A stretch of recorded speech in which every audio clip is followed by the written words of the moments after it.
Baik, assalamualaikum warahmatullahi wabarakatuh. Jumpa lagi kita di bincang-bincang bersama Bung Eka. Waduh, payah nih ngomong ini. Bukan ini ya. Baiklah, hari ini kita akan membahas tentang PPKM. PPKM yang ada di Pekanbaru terus berlanjut dan diperpanjang hingga 6 September 2021. Nah, akibat dari dampak PPKM ini, otomatis usaha ataupun di bisnis apapun akan mengalami pertumbangan.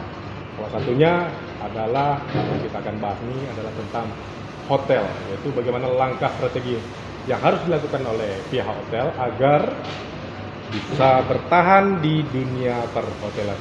Nah, untuk membahas hal itu sudah ada di samping saya seorang general manager yang energik, cukup cantik guys. Cukup lah ya. Terus kemudian baru mengeluarkan album singlenya, luar biasa. Siapa dia? Leo adalah Bunda Rami, Bu ya. Rami Pris ya, kalau sering dipanggil gitu ya. Baik. Ya. PPKM yang sudah ada berlanjut kemarin sempat mau diperpanjang atau tidak, ternyata pusat meminta perpanjang lagi hingga tanggal 6 September itu. Nah, jadi kalau kita perhatikan, saya mendapat kabar bahwasanya hotel-hotel yang ada di Pekanbaru pada khususnya ini sudah mulai mengibarkan bendera putih. Nah, langkah dari Swiss Bell Hotel sendiri seperti apa, Bunda? Sebelumnya, Assalamualaikum warahmatullahi wabarakatuh. Kalau tadi Abang Eka Syahputra yang di samping saya berbicara dengan membuka masker sehingga gantengnya kelihatan, kayaknya nggak pas, nggak afdol kalau saya juga ingin biar yang lain tahu secara utuh yang mana sih namanya Bunda Rami. Saya izin buka masker karena kita berdua tadi sebelum podcast udah di swab dulu. Abang negatif, betul. Saya negatif, dan kebetulan kita udah sama-sama vaksin ya. Betul, Bu. Saya sudah vaksin 2 kali, jadi insya Allah aman, Bang. Insya Allah aman, Bu. Saya izin ya. Izin, Bu. Buka. Boleh. Okay. Silakan, Bu. Iya. Nah. Guys. Terima kasih. Ternyata memang cantik ya. Bukan cukup. Cukup ya. Bukan cukup, tapi cantik. Oke. Menanggapi pertanyaan dari Bang Eka Syahputra. Sebelumnya saya sangat apresiasi sekali karena dari sekian banyak IM entah kenapa Bang Eka Syahputra akhirnya menjatuhkan pilihan kepada saya untuk diwawancarai mengenai dampak PPKM terhadap perhotelan. Dari judulnya aja berat banget nih ya. PPKM berlanjut, Bu. PPKM berlanjut atau tidak? Jadi gini, kita ini kan faktanya kita memang menghadapi pandemi. Tidak bisa dipungkirin dan nggak bisa dihindari. Pada prinsipnya kami di dunia perhotelan selalu mendukung apapun itu yang menjadi keputusan atau kebijakan yang dibuat oleh pemerintah. Kami yakin keputusan atau kebijakan yang dibuat ini sudah melalui berbagai macam pertimbangan. Diambillah dari yang istilahnya tanda kutip terbaik dari yang paling terburuk. Bukan terburuk dari yang terburuk ya? Bukan, salah. Terbaik dari yang paling tidak baik. Tidak baik. Ya kan? Jadi kayak buah si malakama ya. Ke kiri ngambil kiri, mentok, ke kanan mentok. Ibaratnya kalau lagi di ICU, nafas tuh kayak sebentar mau hidup mati lagi, sebentar mau hidup mati lagi. Kayaknya gitu. Harus ada perlu darah konvalen gitu. Dibutuhkan gitu ya. Jadi nafas kita itu nggak, maksudnya gini, sampai tanggal sekian ya, udah begitu mau berakhir kita udah alhamdulillah besok berakhir gitu ya, lega gitu rasanya. Ya udah besok kita kembali normal begini-begini lagi. Ternyata dadakan dikejutkan lagi dengan hal-hal yang menurut kami sempat terkejut-kejut juga sih sebenarnya. Nah, mungkin yang dilihat itu adalah berbagai macam pertimbangan, misal kenapa sih kok nggak diberlakukan rata Riau gitu? Kenapa harus Pekanbaru saja gitu? Sementara perbatasan antara, mohon maaf, Pekanbaru sama Kampar, ini kan sebenarnya jadi polemik juga nih kami di Iya. hotel gitu. Waktu dulu saya sedikit curhat, waktu itu saya pernah ada PPKM ya waktu itu ya namanya juga ya, yang Kita PPKM. yang apa, per kecamatan atau Oh iya, skala mikro ya. ya skala mikro. Di sini kenanya 6, Oke. zona merah. Zona merah. Ini ada jembatan layang, seberang payung sekaki, ya kan? Sana nggak kena PPKM, sini kena. Nah, waktu itu wedding pula, saya mau protes kemana, gitu Iya. kan? Sementara klien kita nggak mau tahu, itu seberang boleh, kok di sini nggak boleh. Tuh. Nah, hal-hal yang semacam itu mungkin bisa direview ulang, ya kan? Nah, terus sekarang ini pembatasan area, Pembatasan area, ditutup disikat-sikat. jalan, disekat-sekat. Saya agak heran aja gitu. Nggak apa-apa kan? Nggak apa-apa. Nggak Kalau saya apa-apa. juga malah kalau ditutup jalan tuh malah gagal paham. Iya, saya pun ikut gagal paham. Contoh, apa? Di flyover, di sini ditutup, tapi di sini Nah, dibuka ya. di sini tutup, tapi di sini Di dibuka. bawah buka, lewat Ujung-ujungnya kita ketemunya muaranya satu. Iya. Ada apa? Iya. Saya juga gagal paham tuh, Betul. gitu kan. Yang pada akhirnya goalsnya apa gitu. Iya. Akhirnya numpuk di bawah. Betul. Numpuk di bawah, motor juga kan mepet-mepetan, Betul. nggak bisa berjarak. Akhirnya terjadi kerumutan lagi di situ. Betul gitu. Nah, saya kita orang hotel agak sedikit lega. Tadinya kita udah mau kibarin bendera putih sebenarnya, udah. Oke. Aduh, gimana nih gitu kan? Kayaknya lelah juga kita ya gitu. Dikejutkan dengan hal-hal yang bikin kita terkejut juga gitu kan. Sempat mau kibar bendera merah putih, ketika itu dari PHRI selalu komunikasi dengan kami GM seluruh Riau. Iya. Beliau Pak Nofrizal itu share ke kita. Kota Dewan ya. Ya. Besok mau ada dengan wali kota, kira-kira teman-teman hotel ada masukan apa sehingga bisa disampaikan aspirasinya kepada anggota dewan dan Pak Wali. Gitu kan. Nah, beberapa poin itu ada yang udah agak longgar. Oke. Alhamdulillah gitu ya, berarti ada angin surga walaupun sedikit gitu. Tapi anyway udah ada jalan kan. Oke. Artinya kita udah nggak takut nerima wedding lagi walaupun hanya ya wedding kecil-kecilan gitu ya. Mungkin jamnya dibatas nggak? Mungkin Ya, jam sekian mungkin 50. ya ini tinggal 50. pintar-pintar hotel lah. Tadi Oke. pintar-pintar Iya. kalian mencari. Nah, Iya, mencari apa gitu ya. jadi kalau oke, dibatasin maksimum 50 misal gitu ya. Iya. 50, kita ada undangan 150. Kalau saya sih tetap saya terima, Iya. tapi berkoordinasi lagi dengan pihak WO-nya. Kita bagi yuk waktunya, bikin undangan warna merah jam sekian sampai jam sekian, Baik. warna biru jam sekian sampai jam sekian gitu.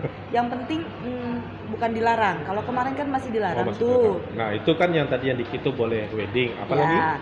Terus yang kedua, beberapa hotel yang memang areanya area mall ya.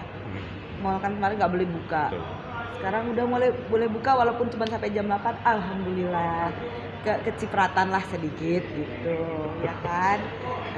Ketiga, udah bisa makan di tempat. Oke. Walaupun cuma sampai jam 8 malam. Kapasitasnya juga ditentuin gitu.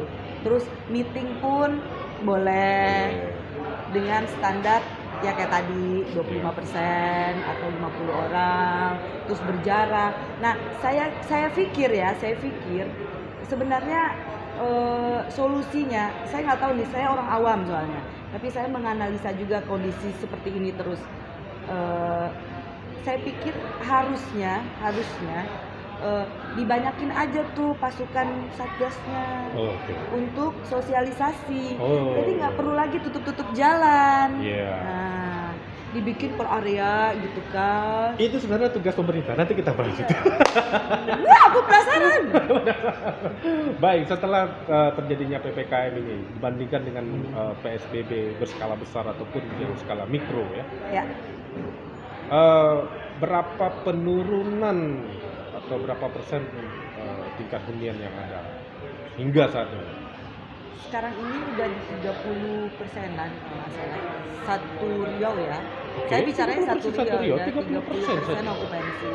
Berarti kalau khusus untuk Swiss Belaja, Kalau apakah ada, karena ini kan operasional kan jalan terus, Ya. apakah ada pengurangan karyawan atau bagaimana pasti sih? ada, pasti ada.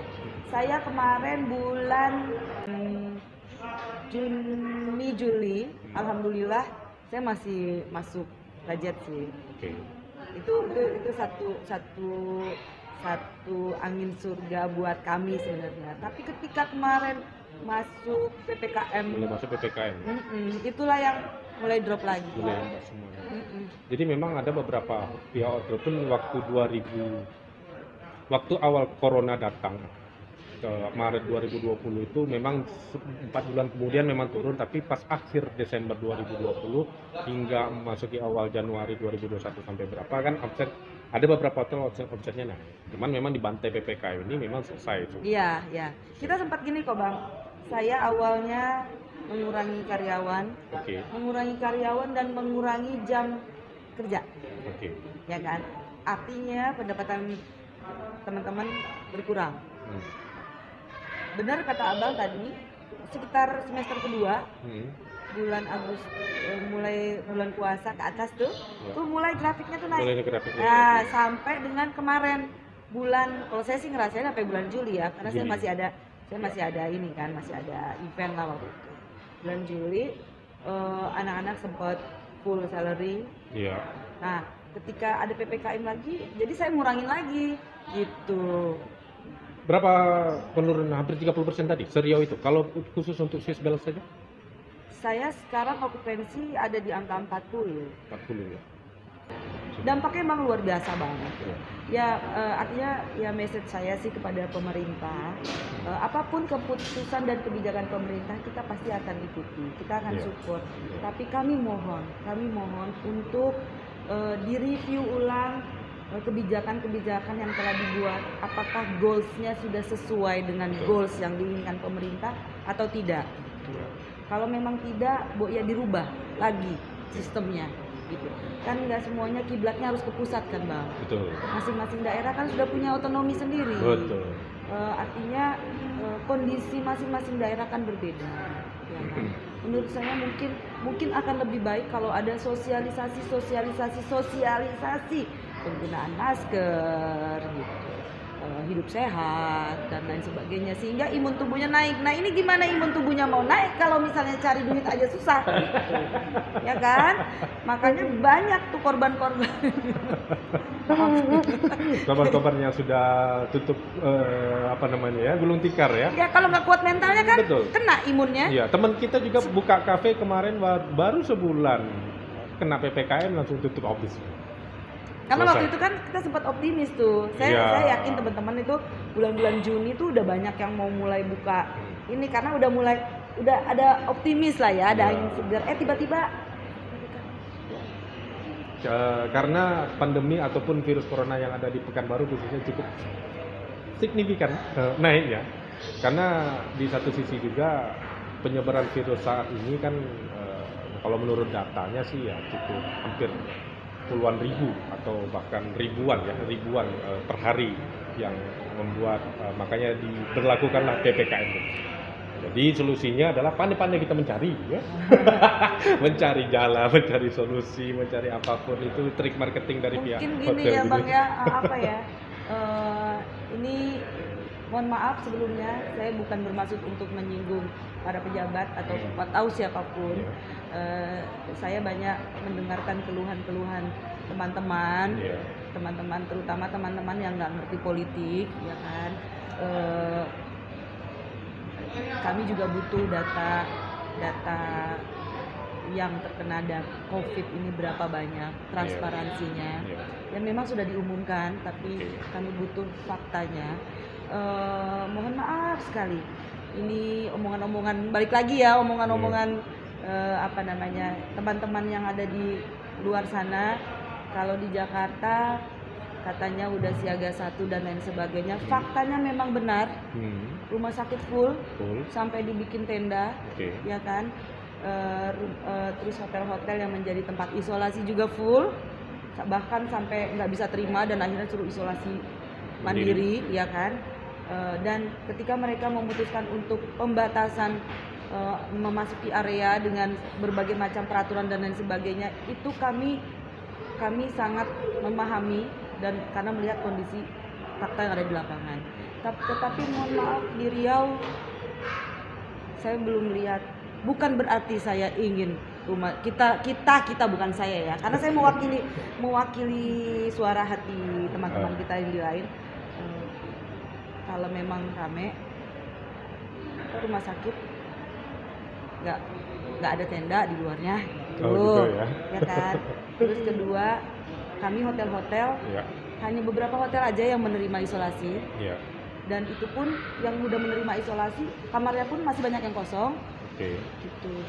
Terus tapi memang ada apa, kemarin waktu itu saya sempat menanyakan juga kepada Pak Wali, jika memang terjadi penumpukan atau penuh kamar untuk isolasi mandiri di di rumah sakit. Nah, rencananya kan akan di hotel tadi itu.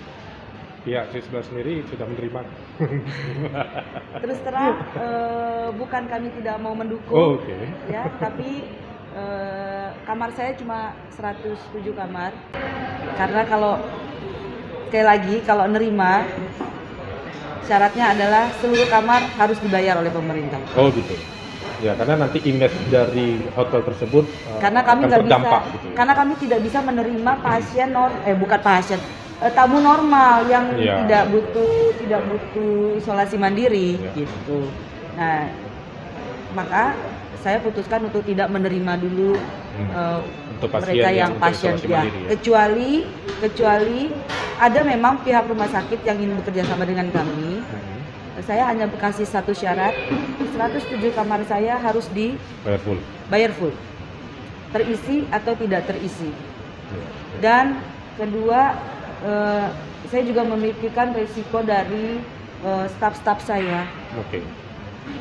Karena mereka harus beresin kamar itu kan harus prokesnya harus ketat ya. Betul. Nah, dan ini kan saya juga tempatnya dekat dengan mall. Pasti banyak orang nginep tuh mau buat keluarga, buat staycation gitu-gitu. Jadi saya nggak nerima sih. Cuman teman-teman kami ada hotel-hotel lain yang memang menerima isoman, nggak full juga. Mungkin itu tergantung kebijakan apakah nanti pemerintah akan menunjuk sesuatu hal, kita tidak tahu. Kita akan lihat, mudah-mudahan pandemi ini cepat berakhir dan semoga juga PPKM ya kalau bisa nggak ada lagi, jangan diperpanjang lagi. Enggak. PPKM sudah gimana dia? PPKM level 4 tapi isinya level 3.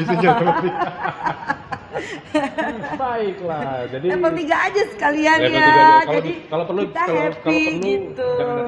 Kali barangkali mumun desi mumun ya kan, imun si mumun naik lagi gitu kan, naik kembali. Nah, langkah-langkah pada waktu level 4 nih, apa yang Bunda berpikir keras untuk meningkatkan, jangan meningkatkan ya, istilahnya ya untuk menarik tamu ya, gimana strateginya kemarin ya pada PPKM level 4 yang sudah hingga saat ini? Saya sih kalau untuk di government sama corporate ya, untuk grup pasti ada event-event yang wajib dilaksanakan dan membutuhkan ruangan yang besar. Itulah yang menjadi keunggulan atau kekuatan dari kami Swissbell. Nah, yang saya lihat adalah challenge pemerintah yang memang dia harus melaksanakan anggaran itu. Contoh, bulan ini insya Allah BKD untuk perekrutan CPNS standar COVID-nya memadai, karena ruangan kita bisa mencapai 2.000-3.000 orang. Jadi kalau cuma 1.000-nya aja cuma 25% kan, jadi masih bisa, masih worth it gitu. Nah, itu yang akan membantu juga tingkat hunian kami. Dan yang pasti kita selalu sosialisasi atau brandingnya kami menjaga standar prokes yang ketat. Jadi standar prokes yang ada di depan itu tadi saya lihat ada cuci tangannya juga, kemudian ada cek suhu juga ya. Ya, apapun itu prokes tetap diberlakukan secara ketat khususnya bagi laki-laki. Ya. Oke. Ini ada masukan dari teman-teman Oke, ada masukan HGMA ya. Kepada pemerintah. Saya bacakan saja. Boleh. Kepada pemerintah, harapan kami adalah ketika mengeluarkan edaran terbaru, mohon kami diajak untuk berdiskusi sehingga peraturan yang dikeluarkan tepat sasaran di semua sektor, karena tidak hanya hotel tapi restoran juga mengenai dampak dan lain sebagainya. Kedua, ketika mengeluarkan peraturan dibarengi dengan, kalau kami di perusahaan kan ada SOP, ada PNP. Jadi keluarkan SOP-nya tapi kami juga butuh PNP-nya secara detail sehingga peraturan itu tidak bias. Karena ketika saya membaca A, mungkin Mas Eka membacanya bisa berbeda implementasinya. Contoh isi surat edaran poin 11, batas maksimum 25% dari kapasitas ruangan. Nah, apabila ballroom kapasitasnya 700, berarti hanya 175kah yang boleh atau bagaimana? Gitu. Nah, itu masih bias. Oke. Yang kedua, di samping itu ada lagi kata-kata maksimum 30 atau 50 orang. Jadi kita bingung mana yang mau dipakai, 175kah atau maksimum 50 30 orang itu. Gitu. Nah, lalu poin 10 juga 25% dari kapasitas ruangan, seni budaya, seminar dan lain-lain. Jadi kami mohon pencerahan juga sih. Artinya detail maunya gimana, A, B, B. Jangan masing-masing orang nanti membacanya implementasinya berbeda-beda. Betul. Oke guys, itu tadi bukan curhat sebenarnya ya. Namanya masukan-masukan dari Bu Rani untuk pemerintah.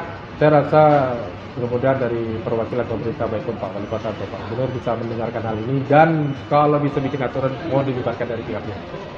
Dan gitu Bu ya. Pak Gubernur, Pak Wali Kota, I love you so much. I love you so much. Baiklah, teman ini jadi dulu. Saya Eka Saputra dan Ibu Rami Pris. Wassalamualaikum warahmatullahi wabarakatuh.